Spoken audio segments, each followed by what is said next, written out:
مشكورا. الكابتن احمد شوبير بيتعب نفسه ويروح يتصل بيانك فيرا مدرب الزمالك ويجيبه كده، واسئله بقى من تحت كده، ليه اسئله خبيثه كده، عشان يهد في الزمالك كمان وكمان.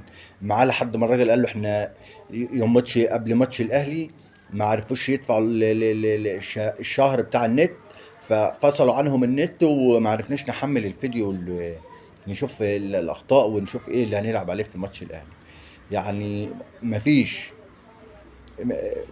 الصبح الكابتن احمد شوبير، بالليل الكابتن احمد شوبير، على اي قناه بقى هتلاقيه، ما هو مفيش الا الكابتن احمد شوبير في الاعلام. ما بيشوفوش الكلام ده. ما يعني عندنا الاعلام حاجه كده، كل واحد كده لكن تستفيد منه تقعد قدام كده تستفيد من احمد شوبير بمعلومه. لا.